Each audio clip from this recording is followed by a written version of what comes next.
and Inclusion Survey. So welcome. The Unity Proclamation was issued in June and was a response to national unrest due to events happening in other states. And we use this in Chandler as an opportunity to be proactive through proclamation. I tasked our HRC to engage the members of our community to hear their concerns and to come back to council with recommendations that would benefit the quality of life, economic opportunity, and relationships with our community. So take it away.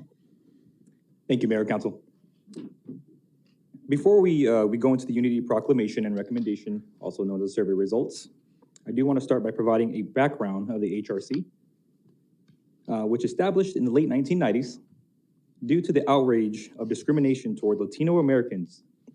During that time, the HRC Human Relations Commission was chaired by Mayor Harkey at that time, so I do aspire to be there someday. Now, today, there are 11 active members in the HRC Human Relations Commission who broadly represent the diverse demographic of this community within the city of Chandler, all who voted anonymously for today's recommendation. Now, to jump into the timeline of events, in June of 2020, Mayor Harkey and City Council did issue a Unity Proclamation, which tasked Chandler Human Relations Commission to engage with the community, which resulted in a survey. Now, shortly after, in July, the subcommittee developed, consisting of 3 active HRC members, myself, Commissioner Conaway, and Commissioner Begay. Now, in September, we did launch a survey, which was available to all resident and community members at that time. Right after, in October, we were astounded by the results and the feedback from all who are participated in the survey results. There were 665 residents who work in the City of Chandler who took the survey. Now, that is huge in the short 21 days that the survey was out. So it's quite a few different responses. Majority of those that lived in the zip code area 85225. Now, there was a tie between residents who were 21 plus years established and those that were 6 to 10 years. Also, income level was 63%, resulting in about $76,000 in income annually.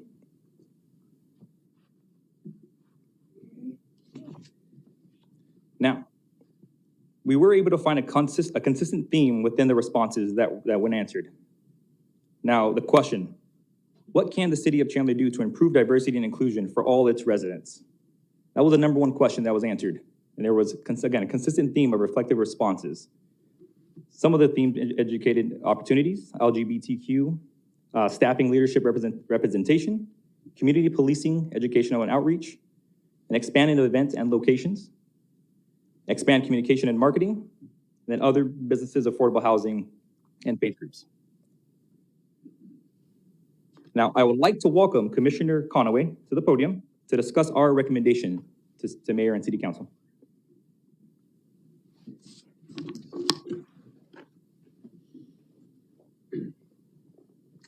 Thank you, Lead Commissioner Bello, and thank you again, Mayor and Council, for the opportunity to speak this evening. As Jacob mentioned, the survey was an outpouring of feedback from the community.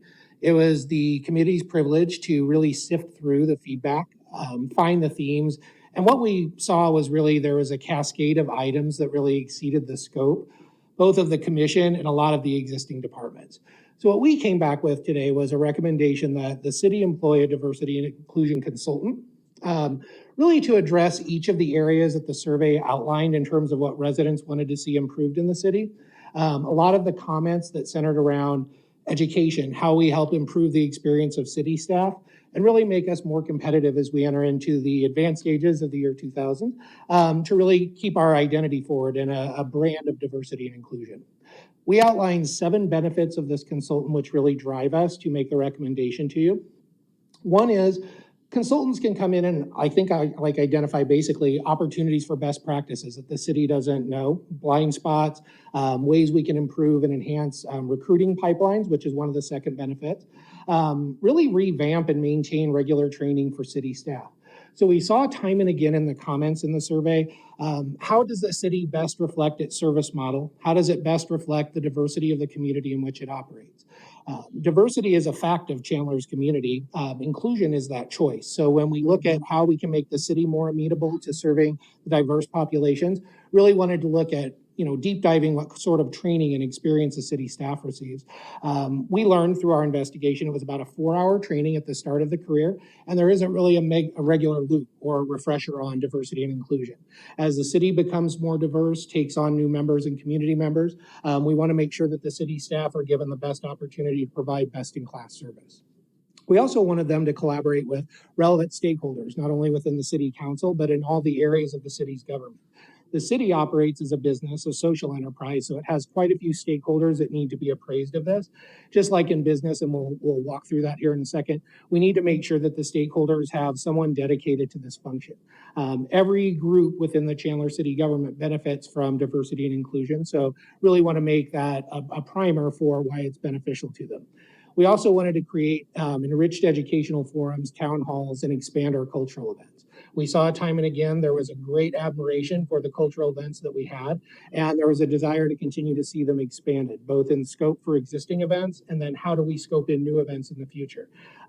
We also wanted to see an enhanced network of communication within the Chandler schools and diversity education. Lots of comments directed towards the educational system, realizing that's out of scope for council. One of the ways we took it was there was an opportunity to advise CUSD and others what the people were saying in terms of residential feedback, and to create an open loop of communication to make sure diversity education was prioritized. Again, not something the council is actively involved in, but something that we can be advisors on for certain. And then really to evaluate necessary staffing, including potentially a diversity and inclusion officer, which reports back and is key to accomplishing any of the consultant's recommendations. Really, when the consultant is finished, we expect a report to be furnished to council and mayor that outlines what those gaps are, what sort of things can be done to enhance best practices. And we wanted to highlight, really, Chandler has always operated with fiscal conservatism and really operated itself as a business. It's a social enterprise, but a business nonetheless. We wanted to highlight the largest 10 organizations in Chandler have D&l directors or diversity and inclusion officers, except the City of Chandler. We also look at small and medium businesses that the Chandler Chamber represents. The Chandler Chamber of Commerce has had consistently for over 5 years an emphasis on diversity and inclusion. Members of all different business scopes and size see it as a benefit, and they see it as a resource in the city. So the business community has obviously prioritized it, keeping in line. We think it's time, given the City of Chandler stands out in those top 10 employers, to eventually look to that. But again, the recommendation for now is that of a consultant. And really, when we break down the overall economic benefit to the city, we have to also look at our competing neighbor cities. We have, Tempe, Scottsdale, and Phoenix all have a diversity and inclusion officer reporting within their city ranks that really helps prioritize that both at an economic level and then also from residents. We'll pause there. Well, thank you. Thank you. Thank you, Tyler and Jacob, for coming tonight. And we did have a great response from people invested in our community who took the survey. I know I took time to take the survey as well, and I thought the questions were thoughtful. I do want to thank the HRC for taking on this task during a challenging time and being thoughtful on how to engage our community. I know it took a lot of work to sift through all of those many responses, and I appreciate the time that you guys took to come forth with these thoughtful recommendations. We'll have budget session coming up, and I know that these items will be reviewed, that your recommendations and kind of find their way with the other priorities that our city has. And we will look forward to working with our staff and our neighborhood diversity to see what we can do. So I want to thank you all. And again, thank you for this study that you put together. So the next two are related to Scott Brown and with